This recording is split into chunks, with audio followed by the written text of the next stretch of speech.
terrorism in the advent of fake news and disinformation in my country. We need to work it out. We need to prove that we are the voice of the people. We are the media. We are the facilitators. Aniya na ang mga balita nga nahagpat sa Newsline Philippines Information Center. Ako si Paul Palacio. Tutok na!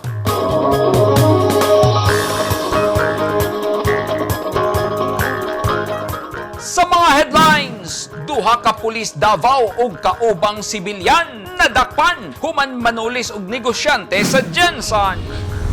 Lokal nga gobyerno sa Davao Oriental ug DOT-11 nagkasinabot nga iasdang ang turismo sa probinsya.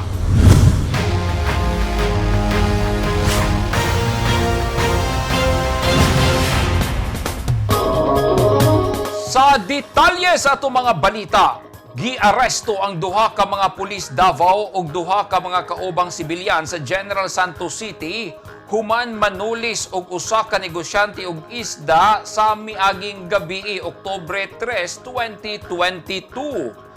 Gimando dayon sa Police Regional Office 11 nga ipang-relieve ang duha ka mga pulis nga na-assign sa Davao City Police Office ug iapil sa i-relieve ang ilang mga direct supervisors o commanders. Ani ang report ni Marvin Revilla.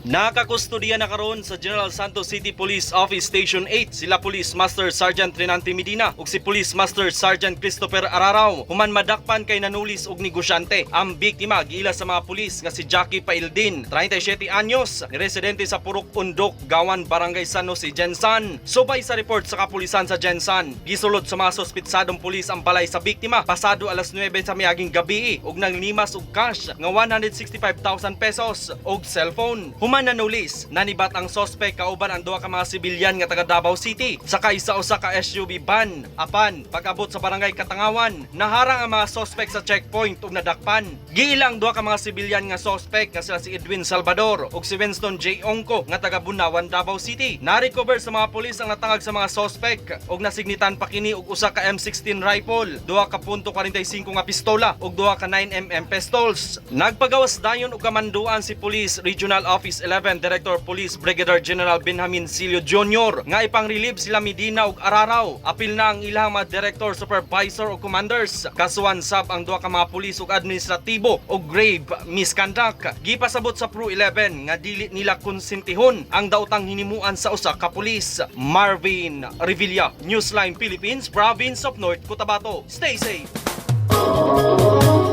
Iasdang sa provincial government sa Davao Oriental ang bagong kampanya sa pag-agni og mga turista nga mobisita sa probinsya. Gikan sa sektor sa agrikultura, transportasyon, negosyo ug uban pa, ang gitigom aron dungang ikampanya ang mga destinasyon sa Davao Oriental. Ani ang report. Pagsulod pa lang nimo sa lugar, imong mabati ug makita ang gipakusgan ug bag-ong misipa nga tourism campaign sa probinsya sa Davao Oriental. Misipa na kaganina ang bag-o ug gipakusgan nga kampanya sa provincial government ug sa tanang lungsod sa Davao Oriental ug sa Mati City ang sektor sa turismo subay sa pagsikad ug balik sa ekonomiya sa nasud. Ang turismo usa sa nagunang industriya nga mihatag og kalagsik sa ekonomiya sa Davao Oriental. Hinungdan nga gitapok ni Governor Corazon Malañaon ang tanang sektor nga dunay kalambigitan sa turismo gikan sa sektor sa transportasyon, akomodasyon o mga hotel, mga negosyante ug mga industriya nga sagad bisitahon sa mga turista, lokal man o langyaw. Gawa sa kadagatan, mga busay ug mga nindot nga gagmayng isla. Ang kalami sa ilang produkto nga kakao ug kape ang naguna sa mga kinaham sa mga turista. Alang sa negosyante og kape ug kakao nga si June Adlawan. Sa negosyo, in terms of business, din sa Governor Generoso, mismo sa municipality sa Governor Generoso, being the president of Adlawan Farms Corporation, nagahimo mi Oriental Cacao 100% pure Tablea, isa sa mga panamo, mga ginapangusgan usab nga maghimo pud mi og katong umaabot nga mga coffee no kay daghan naman tay mga kayutaan. So atong encourage sa mga farmers nga mo involved into farming, mananom og kakao, mananom og kape. Then dili lang pwedeng ato lang ibaligya diri sa dili ato butangan i-value add nato para ma-promote nato, matabangan nato ang ato ang ginaingon nga buy local, promote local, buy local products. Apil sa plano nga nahiusahan sa Tourism Summit sa Davao Oriental nga iapil ang pagpreserba sa kultura sa tribong Mandaya ug sa ilang panginabuhian kung diin padayong gipreserba bisan pa man sa kapaspas sa paglambo sa teknolohiya. Matud ni Caraga Tribal Chieftain Christine Banugan, ilang suportahan ang kampanya ni Governor Malañaon kay nasayod sila nga kinahanglang ipaila sa kalibutan ang kanindot sa kulturang Mandaya. Ma'am, mapasalamatan ni sa Imong Tourism Summit sa atong provincial governor ni Governor Malañaon tungod kay mahatagan o dakong pagtagan o pag-promote ang among kultura sa Mandaya. Ilabi na sa Cante 01 o of course kami participate mo coordinate tungod kay dili lang pag-promote sa kultura kundi na po pag-balance dapat nga pag-preserba o pag-protekta po sa kulturang Mandaya dinhi sa Davao Oriental. In terms sa kultura, unsa may dapat ma-promote sa turismo sa kultura sa mga Mandaya? Ang kultura mismo sa Mandaya, dili lang about sa dagmay, sa arts and crafts sa Mandaya, dili ang way of life mismo sa Mandaya. Nga karong panahon na naapay buhing kultura sa tribong Mandaya, ilabi na dito sa Sitio Sangab, Barangay Lechon, munisipyo sa Caraga. Dili lang ang among ginasuot, dili lang ang among pagkaon, kundi ang ginatibok ang way of life or ang kung sa gyud ang tinuod nga Mandaya dinhi sa Davao Oriental. Gidayeg usab ni kanhi Tourism Undersecretary Art Bungkato ang gihimong Tourism Summit. If we continue keeping our sites and attractions as pristine as they are, improve our services, and expand even our attractions and other sites, we're able to provide jobs. And that's exactly why we are doing this. And that's why I truly believe that tourism can be a major industry, not only in the country, not only as a national effort, but also as a regional and a provincial effort. So I thank you for letting me speak today. I am already in the private sector. So from the point of view of the private sector, this is such a huge accomplishment. Samtang giawhag ni Department of Tourism Regional Director Tanya Rabatan ang tanang nalambigit sa sektor sa turismo nga paningkamutan nga kanunay magsunod sa pulisiya ug programa sa turismo aron mamintinar ang ilang mga produkto nga mao kini ang kinaunukan sa tourism industry. Matud ni Director Tan, ang gihimong Tourism Summit ang pinakaunang panagtagbo nga gihimo sa Mindanao nga gipangunahan sa provincial nga panggamhanan. Provincial Tourism Summit held here in the region, and aside from that, actually yung attendance mo today talaga, Gov, this is really a massive gathering of all the stakeholders ng tourism. And before I present to you, I know many of our local chief executives or elected officials and even in the tourism offices are new. Ang halos tanang tourism destination sa Davao Oriental nakasentro sa Mati City tungod kay kini ang sentro sa naisgutang probinsya. Matod ni Mati City Mayor Michelle Rabat, andam na ang iyang syudad ug ang mga destinasyon sa mga bisita. A lot. I'm happy na sa atong gobernadora thought of this kasi we have to align everything para ang push namin talaga for now is, as I have mentioned to you before, is really tourism. Mati is now becoming a tourism hub, so kailangan coordinated and synergized lahat. Nagkaisa kami so as not to waste our resources. At the same time, biggest asset natin is our environment and we have to take care of it as well. Kasi yan po ang scenic scenes ng Mati. Are you planning to impose environmental users fee like what Samal is doing? Eventually, but reasonable. Eventually. Because we do have to keep our waters clean, we have to keep our streets clean, and we have to generate funds for that, at least para masustain natin. Sayang mensahe, mao kini ang gipaabot ni Governor Corazon Malañaon. the first to happen in my first 100 days as in office as a returning governor. I feel that there's a need to put all my priority concerns, which include tourism on the ground at the start of my term, to concretize my commitment to pursue this agenda.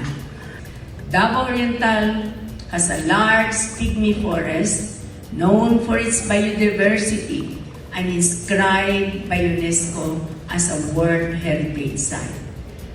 And we, the people of Davao Oriental, are known for our warmth and hospitality.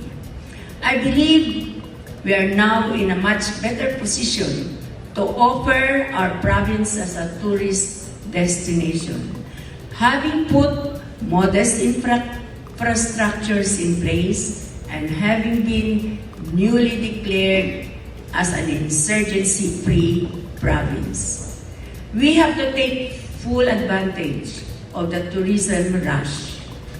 On the part of the government, especially the local government units, we need to generate the interest of the private sector to invest in tourism-related facilities by creating a favorable investment climate, offering investment incentives, complying with the law on ease of doing business.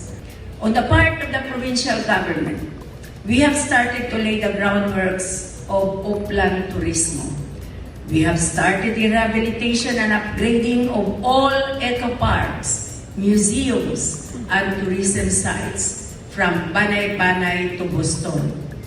Kung magkahiusa ang katawan sa pagduso sa responsableng turismo sama sa Davao Oriental, dili masakripisyo ang naturales resources ug ang kinayahan tungod kay normal na kanato nga mangita kita og lugar nga makaginhawa kita og lugar nga makalipay sa pamilya sa panahon nga ilang gikinahanglan ang lugar kung diin magkahiusa ug magsadya ang tanan. Edith Caduay, News 10 Philippines. Stay safe! Gipaspasan na sa lokal nga gobyerno sa Sarangani Province ang reforestation sa ilang mga bukid. Mukabat sa 1,000 ka mga similya sa prutas o kawayan ang gipangtanom sa DNR 12 sa gilusad nga Ronda Probinsya 1 Million Trees Project. Sa pakigalayon sa mga ahensya sa gobyerno, NGO, civil society organizations, Riders Club, organisasyon sa kababayenhan ug komunidad sa Calminda Watershed sa Sitio Masasato, Barangay Bagak kay Alabel, Sarangani Province, kaganyang buntag Oktubre 5, 2022. Tumong sa proyekto nga masuportahan ng Reforestation Development Program sa probinsya. Ang 1 Million Trees Project, usa ka panawagan ni Governor Rogelio Ruel Pacquiao sa tanan taga Sarangani nga ikonserba o proteksyonan ang kinaiyahan labi na mga critical watershed sa probinsya. Usa sa mga highlights sa kalihukan ang USAID turnover sa Safe Water Project, ang Sarangani Province Integrated Water Security Management Plan ngadto sa mga lideres sa provincial government. Ang Saranganis Ronda Probinsya usa ka flagship program ni Governor Pacquiao nga nakaangkla sa 7-point agenda diin naninguhang mapaligon ug mapalambo ang Sarangani.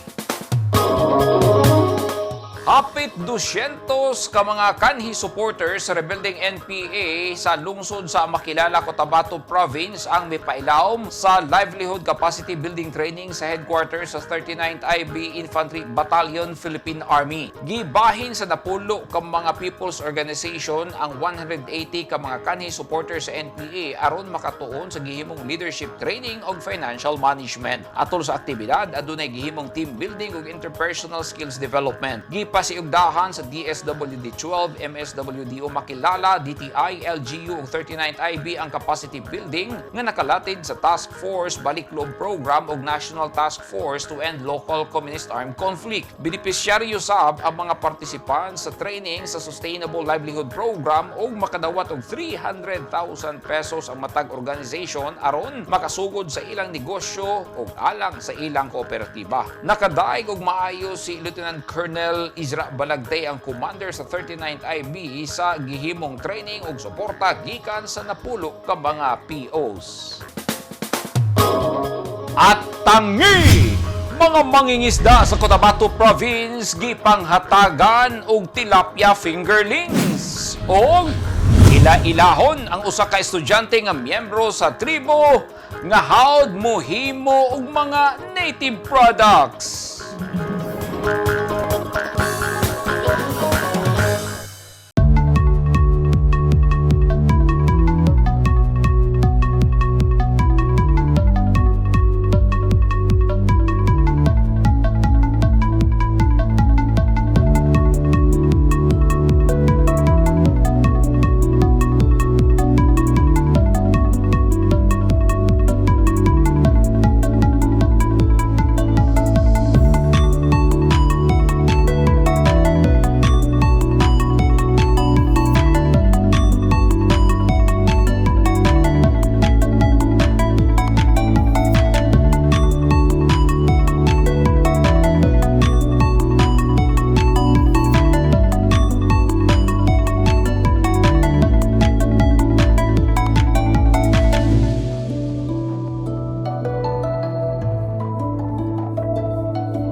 Ang mga taong dunay mga ginahambin nga mga grabing mga balatian o comorbidity, hilabi na ang mga senior citizen, sila ang mas delikado nga maigo sa coronavirus disease COVID-19. Busa dubling pag-amping ang himuon og tambali ang mga ginahambin nga mga sakit. Ang pagtumar sa Bilonga Gold Herbal Capsule is a food supplement makatabang aron mapunggan nga musamot ang mga balatian. Turmeric uluyang dilaw ang nagunang sagol sa Bilonga Gold. Gisagulan og sodium ascorbate o vitamin C aron mas mulig-on ang immune system. Ang Bilonga Gold Herbal Capsule mapalit sa mga butika.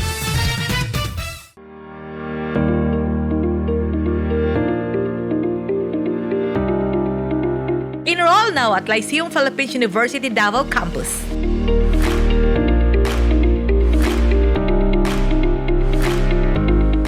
Courses offered: College of Health and Sciences, BS Medical Technology, BS Pharmacy, College of Business and Accountancy, BS Accountancy, BS Administration, BS Management Accounting, BS Customs Administration, Bachelor of Arts and Sciences, Bachelor of Multimedia Arts, Bachelor of Forensic Science, College of International Tourism and Hospitality Management, BS Hospitality Management, BS Tourism Management. They also offer Junior College and the following courses: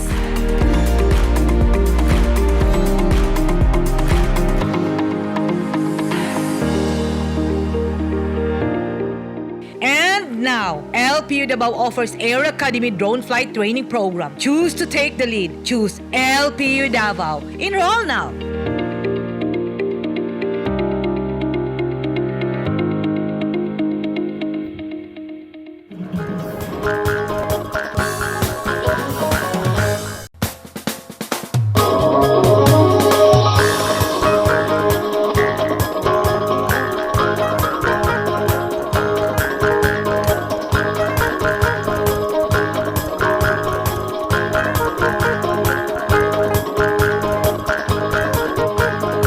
This portion is brought to you by Rizal Memorial Colleges. This portion is brought to you by Davao Light and Power Company.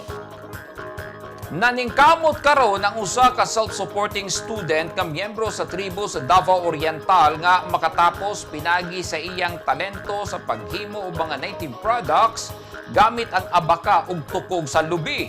Miyembro sab siya sa usa ka asosasyon nga gisuportahan sa Department of Environment and Natural Resources kun DENR Region 11.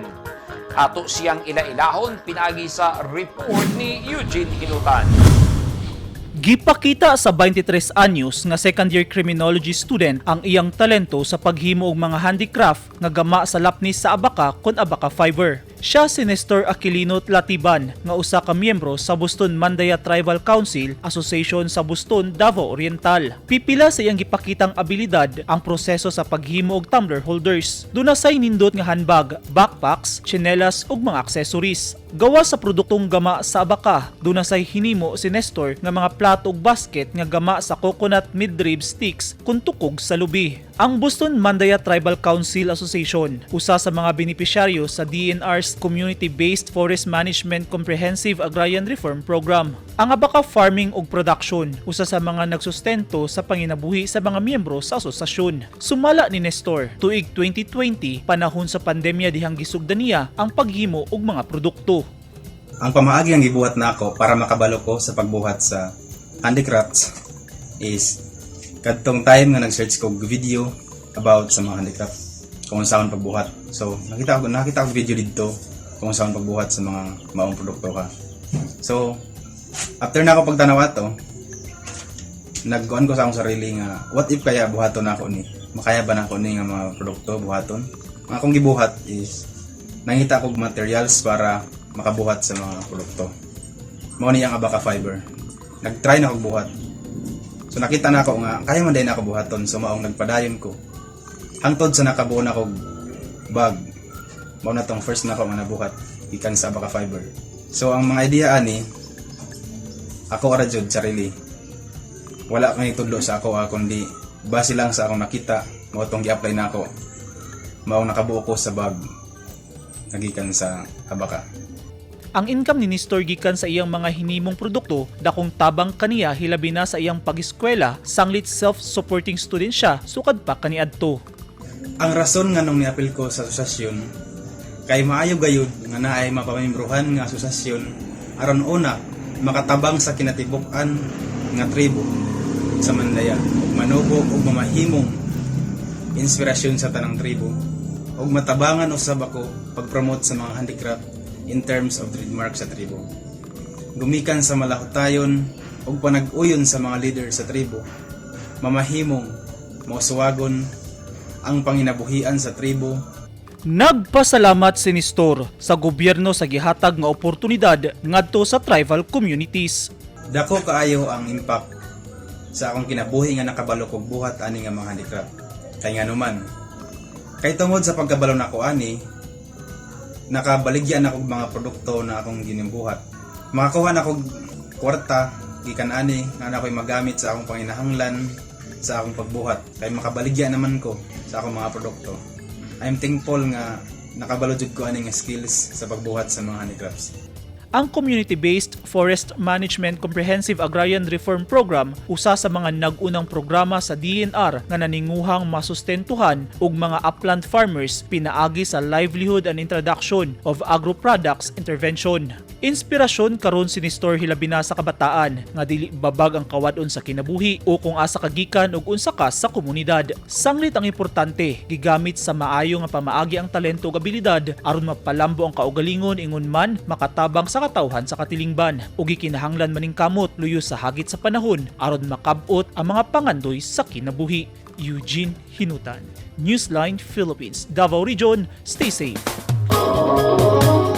Nang apod-apod og tilapia fingerling sa 79 ka mga mangingisda ang provincial government sa Cotabato pinagi sa tabang sa Bureau of Fisheries and Aquatic Resources kun BFAR. Ang fingerlings distribution gipanguluhan sa Sangguniang Panlalawigan Committee on Agriculture and Food. Mukapat sa 39,500 tilapia fingerlings ang gihatag kadto sa mga benepisyaryo gikan sa unom ka mga lungsod sa probinsya nga gilangkuban sa Tulunan, Carmen, Pawan, Mulang, Pigkawayan ug Kabakan. Tumong sa probinsyal nga gobyerno nga mapalambo ang sektor sa mga mangingisda sanglit nakita niini nga dunay dakong potensyal nga makatabang sa pagpataas sa produksyon ug kita sa mga fisher folks. Ang distributions gihimo sa BFAR Mindanao Freshwater Fisheries Technology Center, University of Southern Mindanao Compound sa Kabakan, Cotabato kagahapon Oktubre 4, 2022. Makasugod na sa ilang gamay nga negosyo ang 87 ka mga benepisyaryo sa DOLE 12 Integrated Livelihood Program sa Alabel, Sarangani Province human sila makadawat og kabuhayan starter kit. Ang mga benepisyaryo naggikan sa mga self-employed nga dili paigo ang kita, mga mag-uuma nga walay kaugalingong yuta, PWD, senior citizen ug uban pa. Ani ang report ni Eugene Hinutan.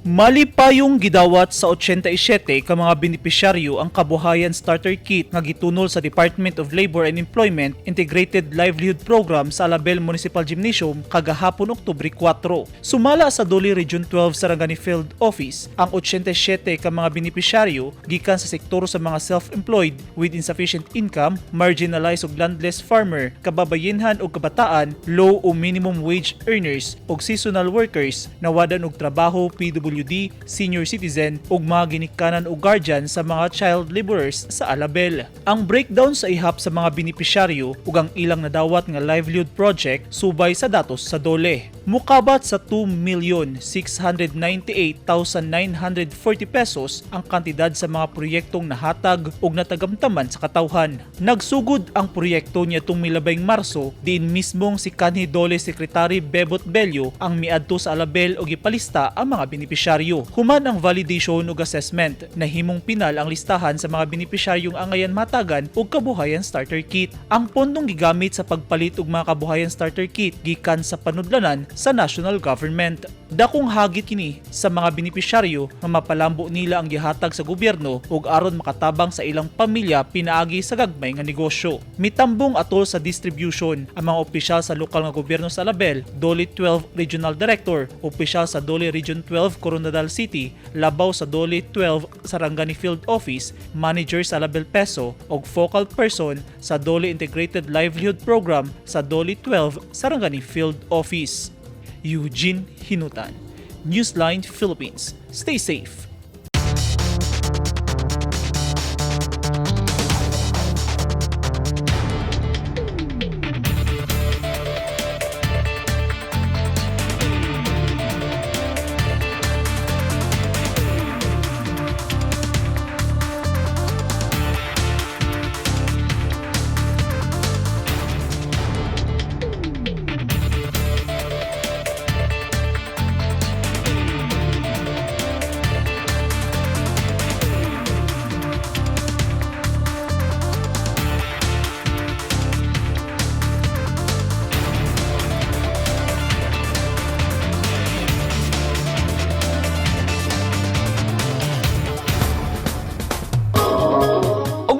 Naghingpit sa mga balita nga nahagpat sa Newsline Philippines Information Center. Alang sa dugang mga balita, bisitaha ang website nga www.newsline.ph.